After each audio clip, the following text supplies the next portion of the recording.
Assalamualaikum warahmatullahi wabarakatuh. Perkenalkan, nama saya Vivas Nur Primananda dengan NIM 21110953032. Di sini saya akan menjelaskan tentang Naive Bayes, yaitu mata kuliah dari Machine Learning yang yang dosen pengampunya itu adalah Bapak Amirul Lutfi STMT. Yang pertama itu pengertian.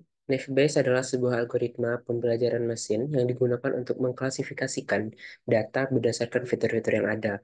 Algoritma ini berdasarkan pada teorema Bayes yang digunakan untuk menghitung probabilitas suatu kejadian berdasarkan kondisi-kondisi yang terkait. Yang kedua yaitu pengklasifikasian. Pengklasifikasian Naive Bayes mengasumsikan bahwa pengaruh fitur tertentu dalam sebuah kelas tidak bergantung pada fitur lainnya. Misalnya, pemohon pinjaman diinginkan atau tidak tergantung pada pendapatannya, riwayat pinjaman dan transaksi sebelumnya, usia, dan lokasi. Meskipun fitur-fitur ini saling bergantung, fitur ini tetap dianggap independen. Asumsi ini menyederhanakan perhitungan dan oleh karena itu dianggap naive. Asumsi ini disebut independensi bersyarat kelas. Penjelasannya ada pada rumus ini. Yang pertama itu PH itu probabilitas hipotesis H benar apapun datanya, ini dikenal sebagai probabilitas sebelumnya dari H. PD, probabilitas data, yaitu terlepas dari hipotesisnya, ini dikenal sebagai probabilitas sebelumnya. Yang ketiga, PHD, probabilitas hipotesis H, jika diberi data D, ini dikenal sebagai probabilitas posterior.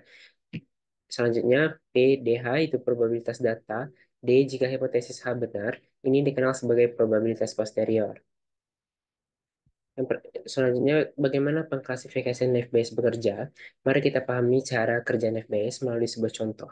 Diberikan contoh kondisi cuaca dan olahraga, kita perlu menghitung kemungkinan bermain olahraga. Sekarang kita perlu mengklasifikasikan apakah pemain akan bermain atau tidak berdasarkan kondisi cuaca. Yang pertama itu pendekatan pertama, itu jika ada fitur. Klasifikasi Naive Bayes menghitung probabilitas suatu peristiwa dengan tahapan berikut. Yang pertama, hitung probabilitas sebelumnya untuk label kelas tertentu. Yang kedua, temukan probabilitas kemungkinan dengan setiap atribut untuk setiap kelas. Yang ketiga, masukkan nilai ini ke dalam rumus Bayes dan hitung probabilitas posterior. Yang keempat, lihat kelas mana yang memiliki probabilitas lebih tinggi, mengingat inputnya termasuk dalam kelas probabilitas yang lebih tinggi. Untuk menyederhanakan perhitungan probabilitas prior dan posterior, kita dapat menggunakan dua tabel frekuensi ini eh, dan tabel kemungkinan. Kedua tabel ini akan membantu kita menghitung probabilitas prior dan posterior. Tabel frekuensi berisi kemunculan label untuk semua fitur. Ada dua tabel kemungkinan. Tabel 1 menunjukkan probabilitas label sebelumnya dan tabel 2 menunjukkan probabilitas posterior. Sekarang misalkan ingin menghitung kemungkinan bermain saat cuaca mendung. Kemungkinan bermain P itu mendung sama dengan P mendung. Untuk hitung probabilitas sebelumnya, P mendung dapat nilai 4 per nilainya 4 per 14 sama dengan 0,29. Yang kedua, hitung probabilitas posterior itu 9 per 4 itu 0,44. Yang ketiga, masukkan probabilitas prior dan posterior ke dalam persamaan, yaitu 0,44 dikali 0,64 dibagi 0,29 sama dengan 0,98. Itu lebih tinggi. Demikian pula dapat menghitung kemungkinan tidak bermain. Kemudian kelas Y lebih tinggi, jadi di sini dapat menentukan apakah cuaca mendung, maka pemain akan memainkan olahraga tersebut.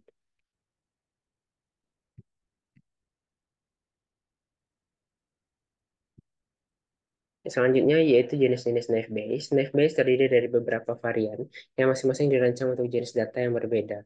Berikut adalah penjelasan tiga jenis utama Naive Bayes dan aplikasi yang sesuai untuk masing-masing jenis. Yang pertama ya Gaussian Naive Bayes. Penjelasannya ialah Gaussian Naive Bayes digunakan ketika fitur-fitur dalam dataset bersifat kontinu dan diasumsikan mengikuti distribusi Gaussian normal. Dalam model ini, untuk setiap fitur diasumsikan bahwa data dari setiap kelas diambil dari distribusi normal. Oleh karena itu, probabilitas likelihood PXIC dihitung menggunakan fungsi distribusi normal. Contoh aplikasi Gaussian Bayes sering digunakan dalam klasifikasi data yang bersifat kontinu, seperti pengenalan pola, pengenalan wajah, dan klasifikasi data sensor. Yang kedua, multinomial Naive Bayes. Multinomial Naive Bayes dirancang untuk menangani data diskrit, khususnya data yang merupakan jumlah kejadian. Model ini sangat cocok untuk data yang mewakili frekuensi atau hitungan seperti jumlah kemunculan kata dalam dokumen. Dalam model ini, probabilitas likelihood dihitung berdasarkan distribusi multinomial. Contoh aplikasinya ialah Naive Bayes, banyak digunakan dalam klasifikasi teks seperti pengelompokan dokumen, analisis sentimen, dan deteksi spam, di mana data input adalah representasi bag of word dari teks. Yang ketiga, Bernoulli Naive Bayes. Penjelasan Bernoulli Naive Bayes digunakan untuk data biner, di mana setiap fitur dapat mengambil nilai 0 atau 1. Model ini mengasumsikan bahwa si fitur bersifat biner dan memperhitungkan kehadiran atau ketiadaan fitur dalam dokumen probabilitas likelihood. Dihitung berdasarkan distribusi Bernoulli. Contohnya ialah Bernoulli Naive Bayes cocok untuk klasifikasi teks biner, di mana fitur dapat mempresentasikan kehadiran atau ketiadaan kata dalam dokumen. Ini juga digunakan dalam tugas-tugas seperti deteksi spam, di mana setiap fitur menunjukkan apakah data tertentu muncul dalam email.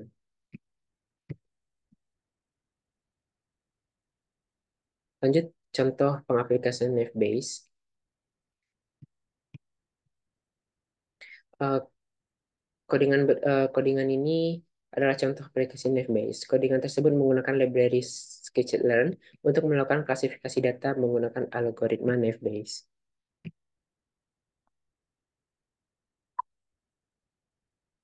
Di sini ada langkah pertama, yaitu mount Google Drive. Pada langkah ini kita mengimport library Google Colab Drive, import drive, dan menjalankan fungsi drive mount untuk menghubungkan Google Drive ke Colab. Ini memungkinkan kita untuk mengakses file-file di Google Drive dari dalam Colab. Langkah kedua, akses file datasheet dari Google Drive. Pada langkah ini kita mengimpor library Pandas sebagai PD dan mengatur path ke file dataset kita yang berada di Google Drive. Kita menggunakan fungsi read CSV dari Panda untuk membaca file dataset dengan format CSV. Kemudian kita mencetak beberapa baris pertama dari data menggunakan fungsi head. Langkah ketiga, pisahkan fitur X dan target Y. Pada langkah ini kita memisahkan fitur X dan target Y dari data yang kita miliki. Kita menggunakan metode ilog dan pandas untuk memilih semua kolom, kecuali kolom terakhir sebagai fitur X dan kolom terakhir sebagai target Y. Langkah 4, yaitu initial model naive Bayes, itu split dataset menjadi training dan testing pada langkah ini. Kita menggunakan library Scikit-learn model, Scikit-learn naive Bayes ini, untuk membagi dataset kita menjadi dua bagian, yaitu training dan testing. Kita menggunakan fungsi train test split untuk membagi data kita dengan rasio 80% untuk training dan 20% untuk testing.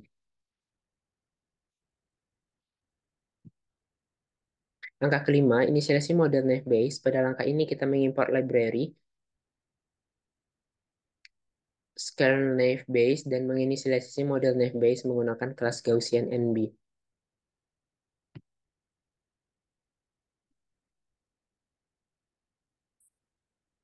Dengan demikian, kode di atas menjalankan langkah-langkah untuk membangun model naive Bayes menggunakan library Scikit-learn dan menguji kinerja kepada dataset kita.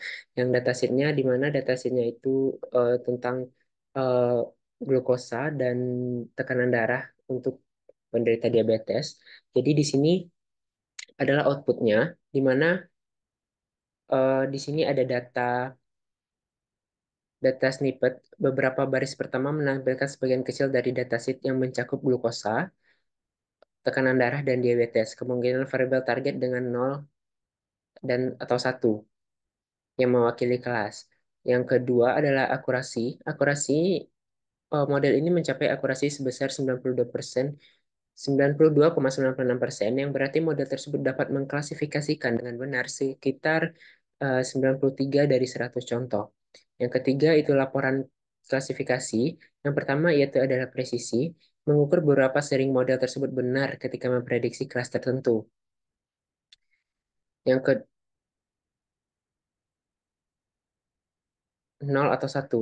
Kedua kelas memiliki presisi yang tinggi, yaitu 0,92 dan 0,93, yang menunjukkan bahwa model tersebut dapat diandalkan dalam prediksi positifnya. Yang kedua, selanjutnya ialah recall. Recall mengukur seberapa baik model tersebut mengidentifikasi semua contoh dari kelas tertentu. Kedua kelas memiliki recall yang tinggi, yaitu 0,92 hingga 0,93, yang menunjukkan bahwa model tersebut tidak melewatkan banyak contoh, sebenarnya dari kelas manapun. Yang ketiga, F1 score, rata-rata harmonik dari presisi dan recall yang memberikan ukuran kinerja model yang seimbang.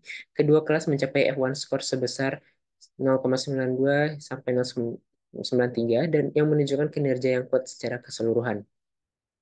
Yang selanjutnya adalah support, yaitu menampilkan jumlah contoh yang termasuk dalam datasheet. Terdapat eh,